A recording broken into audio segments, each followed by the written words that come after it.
कश्मीर की हसीन वादियों की घुमावदार सड़कों के बीच से एक गाड़ी गुजर रही थी। गाड़ी के अंदर बैठे आलिया और रोहन उस पूरी खूबसूरती को आंखों से कैद करना चाहते थे। अनंतनाग के इस सुदूर कोने में उन्हें एक कहानी खींच लाई थी। इस बीच आलिया अपने फैंस के लिए सब कुछ लाइव स्ट्रीम कर रही थी। दोनों की हंसी उस खूबसूरती में बिखरी पड़ी थी।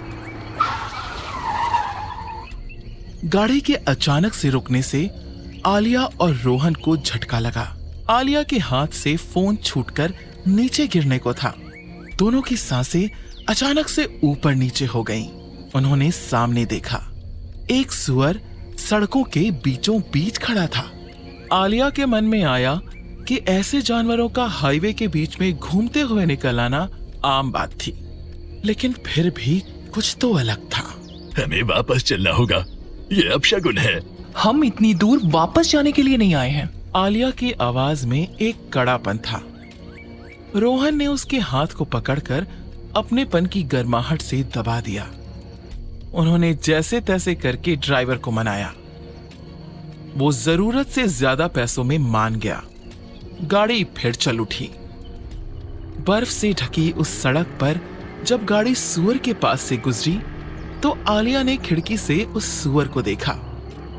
वो सुअर एक चिड़िया को खा रहा था। जैसे जैसे वो उस बर्फ के बीहड़ में घुस रहे थे, हवा अजीब सी भारी हो रही थी। बहुत देर बाद वो एक गांव में पहुंचे। समय जैसे वहां रुका हुआ था। गांव के लोग उस गाड़ी और उसमें बैठे शहरी लोगों को बहुत अचंभे से देख रहे थे।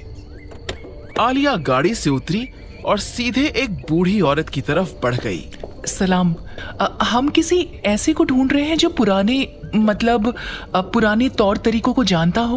वो बूढ़ी औरत चुप रही। उसकी आंखों से उम्र का तकाजा झलक रहा था। आलिया को लगा कि जब तक वो ढंग से नहीं कहेगी, वो बूढ़ी औरत समझेगी नहीं। अकीरा। आलिया के मुंह से इतना निकला ही था कि औरत की आंखें चौड़ी हो गईं।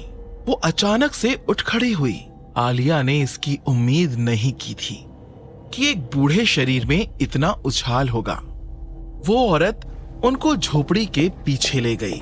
एक अनजान रास्ता उनका इंतजार कर रहा था।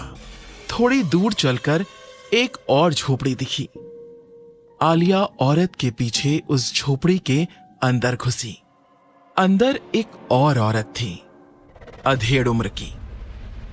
चारों तरफ अजीब सामान बिखरा पड़ा था।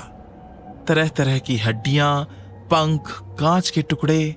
आलिया के लिए सब कुछ आंखों में कैद कर लेना बड़ा मुश्किल हो रहा था।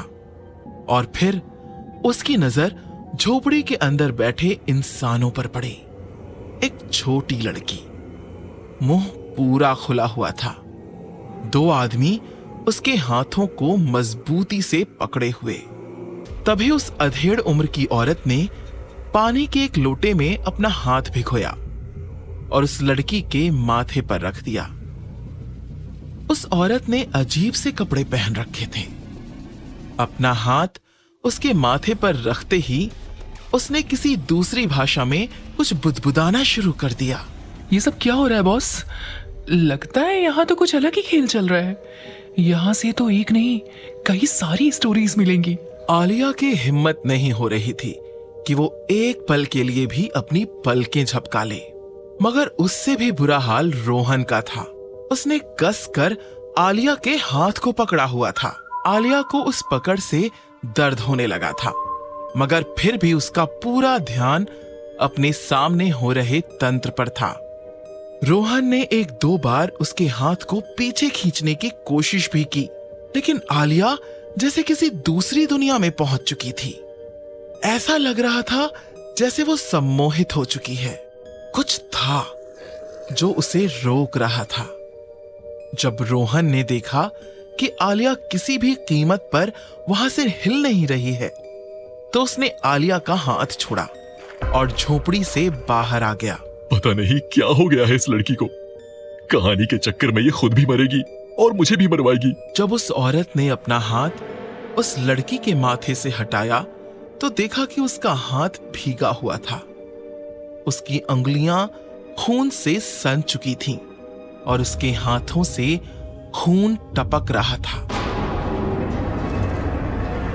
सिर्फ खून ही नहीं, बल्कि उसके माथे से एक काला पदार्थ भी रिस रहा था, जैसे कोई टोटका।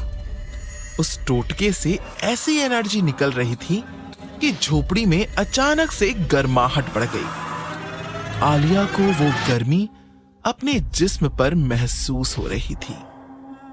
उसे लगा जैसे उसकी आंखें जल जाएंगी। उसने अपने दोनों हाथ अपने चेहरे पर रखे और अपनी आंखों को ढक लिया।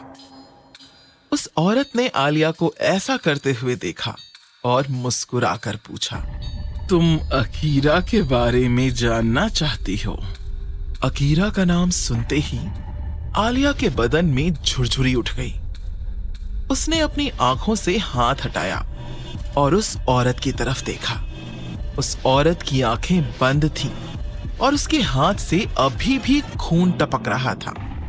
उसका सवाल सुनकर आलिया ने धीरे से हां में सिर हिलाया, जबकि उसे दिख रहा था कि औरत की आंखें बंद हैं।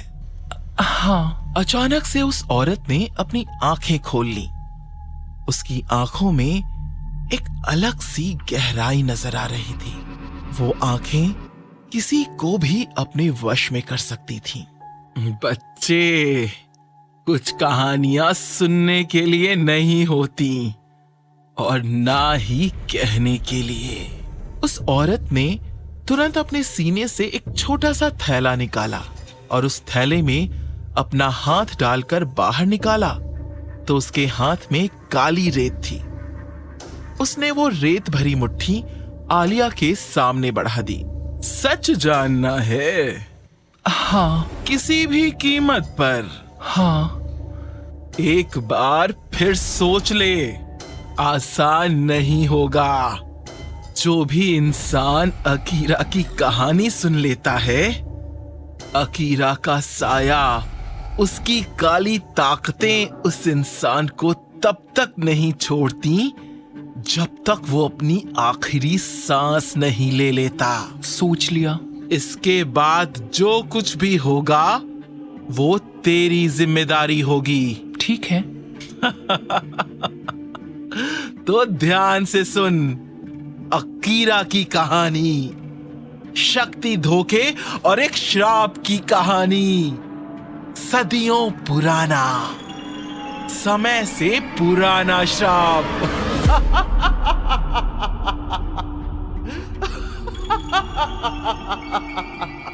जैसे जैसे औरत ने अपनी कहानी कहना शुरू किया, आलिया की आंखों के सामने से झोपड़ी गायब होती रही और देखते ही देखते एक धुंध में गायब हो गई। और फिर उसके भीतर जैसे अतीत झांकने लगा। आलिया ने अपने आप को बिल्कुल ही नई दुनिया में पाया। औरत ने अपनी आंखें बंद कर एक गहरी सांस ली और जब उसने दोबारा बोलना शुरू किया तो ऐसा लगा जैसे उसकी आवाज किसी दूसरी दुनिया से आ रही हो।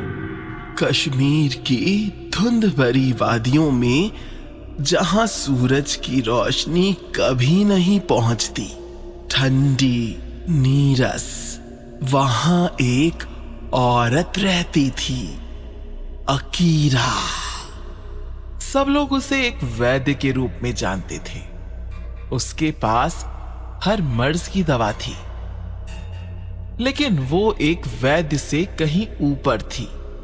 जादू की बादशाह, एक जादूगरनी जिसके पास शक्ति का अनंत खजाना था, दूसरी दुनिया की शक्ति। वक्त के साथ में उसका नाम इन वादियों से उड़ता हुआ दूर आसमान में गूंजने लगा। लेकिन मेरी बच्ची, हर जादू, हर शक्ति की एक कीमत होती है। कैसी कीमत? अकीरा के जादू से कोई भी बीमारी ठीक हो जाती थी। बंजर जमीन पर फूल उगाते थे। मरते हुए को मौत से खींच कर लाना उसके लिए बाएं हाथ का खेल था। उसके रहने से वो गांव एक स्वर्ग में बदल गया।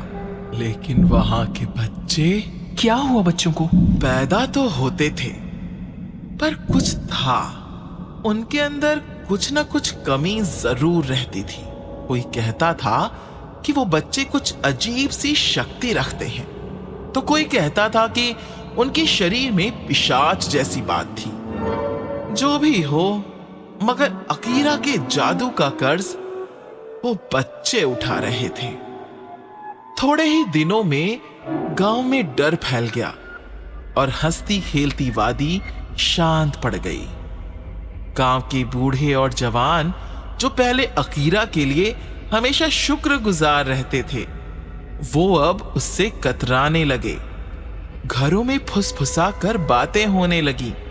जब उन्हें इस बीमारी से बचने का कोई रास्ता नहीं मिला, तो वो राजा के पास गए।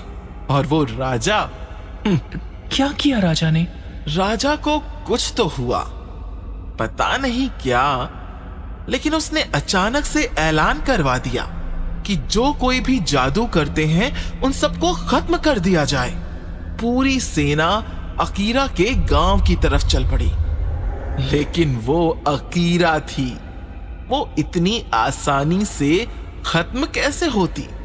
जब पूरी सेना ने उसे घेर लिया, तब अकीरा ने गुस्से में एक ऐसा श्राप बोला जिसकी गूंज सदियों से अभी तक चली आ रही है। तुम मेरा नाम मिटाना चाहते हो, मेरा अच्छा काम मिटाना चाहते हो, लेकिन याद रखना, मेरी कहानी की एक खुसफुसाहट, मेरे नाम का एक अक्षर भी तुम्हारे लिए नर्क का रास्ता खोल देगा। तुम्हारी हर याद के साथ मैं दो दुनिया के बीच रहूंगी, दोनों की शक्तियां इकट्ठी करती हुई। और जब वक्त आएगा, मैं उस दिन दुनिया से एक बार फिर इस दुनिया में कदम रखूंगी, और वो जो तुमने शुरू किया है, उसे इस बार मैं खत्म करूंगी। अकीरा के शाप से पूरी वादी हिल गई थी, और इस शाप ने आलिया को भी झकझोर कर रख दिया था। आलिया समझ नहीं पा रही थी कि अकीरा के इस शाप का असर क्या होगा। लेकिन दूसरी तरफ एक कहानी थी जो अपने अगले पन्ने पलटने के लिए तैयार थी।